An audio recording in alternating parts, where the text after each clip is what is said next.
নমস্কার, সোজা সাপটা সুব্রতয় আপনাদের স্বাগত জানাই। বাংলাদেশের সনাতনী সম্মিলিত জাগরণ জোটের নেতা চিন্ময় কৃষ্ণ দাসের জামিন হলো। এখন দেখুন, বাংলাদেশের বাবা পাকিস্তান যে মার খাবে ভারতের হাতে, সেটা বুঝতে পেরেই বাংলাদেশ তড়িঘড়ি এই সিদ্ধান্তটা নিল যাতে একটু ভারতের সাথে যে সম্পর্কটা খারাপ হয়েছে, যদি সেই সম্পর্কটা একটু শুধরে নেওয়া যায়। কারণ বাবার যখন প্যান্ট ঢিলা হয়ে গেছে, তখন ছেলের যে লুঙ্গির গিট আলগা হবে, এটাই স্বাভাবিক। কিন্তু আজ থেকে 6 মাস আগে 25শে নভেম্বর যখন এই চিন্ময় কৃষ্ণ দাসকে বাংলাদেশ পুলিশ অনৈতিকভাবে গ্রেপ্তার করেছিল, বিএনপি নেতা ফিরোজ খানের এফআইআর এর ভিত্তিতে তাকে দেশদ্রোহিতার মামলা দেওয়া হয়েছিল। এবং শুধু মামলাই দেওয়া হয়েছে তা নয়, অনৈতিকভাবে তাকে আটকে রাখা হয়েছে। যে তার হয়ে কোনো আইনজীবী আদালতে দাঁড়াতে পারছে না, তার হয়ে কোনো আইনজীবী আদালতে পিটিশন করতে পারছে না, তার জামিনের পিটিশনের আবেদন খারিজ হচ্ছে বারবার। কোনো আইনজীবী তার হয়ে যদি আদালতে মামলা লড়তে যায়, তাকে ভয় দেখানো, তাকে আদালত চত্বরেই মারধর, তার বিরুদ্ধে স্লোগান, বিভিন্ন জিনিস আমরা দেখেছি। বিভিন্ন জিনিস। অপরাধ কি ছিল চিন্ময় কৃষ্ণ দাসের? অপরাধ ছিল যে যখন শেখ হাসিনা বাংলাদেশ ছেড়ে চলে যায়, তখন সংখ্যালঘুদের ওপরে যেভাবে আক্রমণ নেমে আসে, বেছে বেছে হিন্দুদের মারা হচ্ছিল, মহিলাদের ইজ্জত নেওয়া হচ্ছিল, হিন্দুদের বাড়িঘর ভেঙে চুরমার করে দেওয়া হচ্ছিল, লুট করা হচ্ছিল দিনের পর দিনে। তখন এই চিন্ময় কৃষ্ণ দাস, যিনি ইসকনের সেবক ছিলেন, তিনি সমস্ত সনাতনীদের, হিন্দুদের ঐক্যবদ্ধ করেছিলেন। রংপুরে বিশাল সমাবেশ করেছিলেন, লক্ষ লক্ষ হিন্দুদের জমায়েত করে।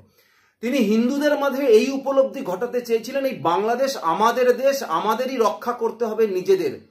নিজেদের রক্ষা করবার জন্য নিজেদের ঐক্যবদ্ধ হতে হবে, জোট গড়ে তুলতে হবে। এটা বাংলাদেশ সরকারের পছন্দ হয়নি যে একটা ইসলামিক দেশ, সেই ইসলামিক দেশে সনাতনীরা ঐক্যবদ্ধ হয়ে রাস্তায় নামবে, তারা সরকারের কাছে 8 দফা দাবি জানাবে, এটা তো মেনে নেওয়া যায় না। তাই বিএনপি নেতা ফিরোজ খানের একটি মিথ্যে মামলার পরিপ্রেক্ষিতে দেশদ্রোহিতার মামলা দিয়ে চিন্ময় কৃষ্ণ দাসকে আটকে রেখেছিল। তারপরে ভারত সরকার বাংলাদেশকে একটি চিঠি লিখেছিল। ভারত সরকারের এক্সটার্নাল অ্যাফেয়ার মিনিস্ট্রি থেকে বাংলাদেশের উদ্দেশ্যে চিঠি যায়, এটা নিন্দা করা হয় চিন্ময় কৃষ্ণ দাসকে যাতে অবিলম্বে মুক্তি দেওয়া হয়, সে কথাও তারা বলে। এবং তারা জানতে চায় কেন চিন্ময় কৃষ্ণ দাসের বেল বারবার রিজেক্ট হচ্ছে, কেন আইনজীবীরা তার হয়ে দাঁড়াতে পারছে না। কিন্তু কোনো কানে দেয়নি এইসব কথা।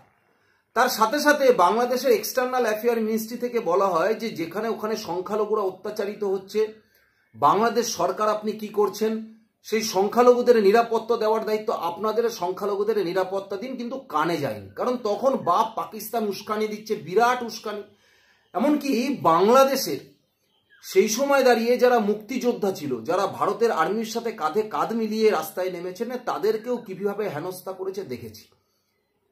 কারণ সেই সময় পাকিস্তান প্রিয় হয়ে গেছিল মারাত্মকভাবে সব। এবং রাজাকাররা রাস্তায় নেমেছিল, ভারত নাকি দখল করে নেবে, দিল্লি 30 মিনিটের মধ্যে দখল করে নেবে, ভারতের পণ্য বয়কট করবার জন্য ভারতের তৈরি শাড়ি আগুনে পোড়ানো হচ্ছিল রাস্তায়। এই জিনিস আমরা দেখেছি।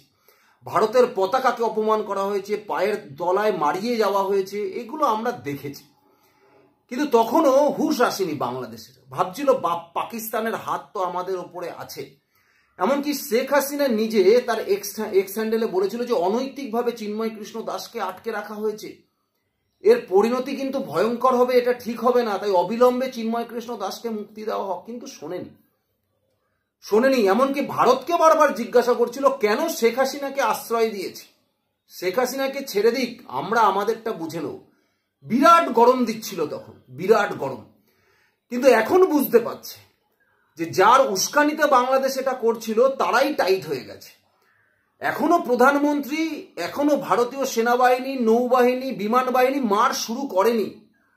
তার আগেই বাংলাদেশ কেটে কেটে তার আগেই পাকিস্তান কেটে কেটে অস্থির হয়ে যাচ্ছে। বালুচিস্তানে বিক্ষোভ শুরু হয়ে গেছে। পাকিস্তানকে 4 টুকরো করবে বাংলাদেশ, এই ভারত। পাকিস্তানের মধ্যে ঢুকে পাকিস্তানকে যে মারবে, এটা পাকিস্তান খুব ভালো করে বুঝতে পারছে। নিজেদের সেনাবাহিনীর মধ্যে বিদ্রোহ শুরু হয়ে গেছে পাকিস্তানে। এই দেখে বাংলাদেশ কিন্তু বুঝতে পেরেছে ওদের আত্মারাম খাঁচা, যে যাদের প্রয়োজনায় আমরা ভারতকে এত শত্রু বানিয়ে ফেলেছি, যাদের প্রয়োজনায় আমরা ভারতের বিরুদ্ধে এত বড় বড় কথা বলেছি, তারাই তো গুটিয়ে গেছে এখন। তাহলে এবারে পাকিস্তানকে শায়েস্তা করার পরে যদি ভারত একবার আমাদের দিকে কেনো আঙ্গুলটা তোলে প্রধানমন্ত্রী, তাহলে আমাদের কি অবস্থা হবে?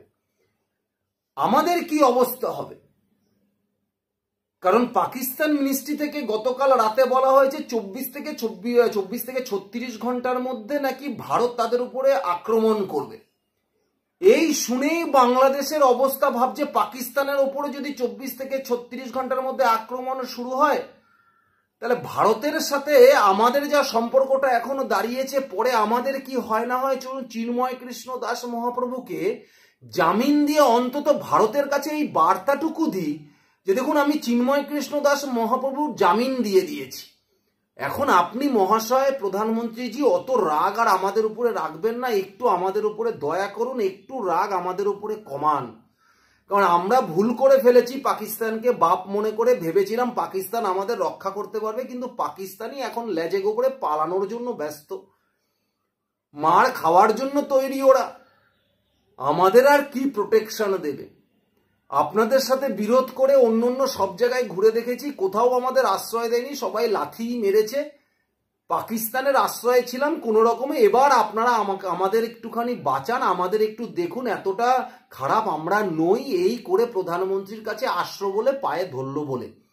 সুতরাং এই চিন্ময় কৃষ্ণ দাসের জামিনটা, এটা হলো একটা ছোট ইন্ডিকেশন বাংলাদেশের তরফ থেকে ভারতকে, যে দেখুন আমরা কিন্তু এবারে সংখ্যালঘু যারা আছে বাংলাদেশের, তাদের অন্তত নিরাপত্তা সুনিশ্চিত করব, আর কোনো সংখ্যালঘুর উপরে আক্রমণ হবে না, এই কথা আগামী দিনে বাংলাদেশ বলল বলে। সুতরাং এই যে অবস্থা বাংলাদেশের এখন, সেটা বাংলাদেশ খুব ভালো করে বুঝতে পারছে। কিন্তু ভারত তো আর আগের ভারত নেই। 1971 সালে মাত্র 14 দিনে পাকিস্তানকে দুটো টুকরো করে ফেলেছিল। পাকিস্তানের গর্ভ থেকে জন্ম নিয়ে নিয়েছিল বাংলাদেশ, আর এবার পাকিস্তানকে যে 3টে টুকরো করে ছাড়বে, সেটা বাংলাদেশ নিজেও বুঝতে পারছে। তাই আর কোনো উপায় নেই জেনে চিন্ময় কৃষ্ণ দাসকে মুক্তি দিয়ে ভারতকে এই বার্তা বাংলাদেশ দিল যে আমরা আপনাদের বিরুদ্ধে যে সুর চড়িয়েছিলাম, সেই সুর তো আমরা নামালাম, সঙ্গে সঙ্গে আমরা আপনাদের সঙ্গে সম্পর্কটা এখনো ভালো করতে চাই। স্যার, দয়া করে আমাদেরকে আর অত তিক্ততার নজরে দেখবেন না, আমরা আপনাদের পায়ে ধরছি, আমাদের ক্ষমা করে দিন, যা অন্যায় করার আমরা অন্যায় করে ফেলেছি, আমাদের ভুল হয়ে গেছে। এটা এখনো বাংলাদেশ ভারতকে এই বার্তাটা দিল। তবে বাংলাদেশের কপালেও শনি আছে, বাংলাদেশের কপালেও শনি যে নাচছে, এটা বাংলাদেশও খুব ভালো করে বুঝতে পারছে। এখন আপনারা কি বলেন? আপনাদের যেটাই মনে হয় চিন্ময় কৃষ্ণ দাসের এই জামিনের পেছনে আসল কারণ কি, আপনারা অবশ্যই আমাকে কমেন্টস বক্সে জানাবেন। ধন্যবাদ, নমস্কার।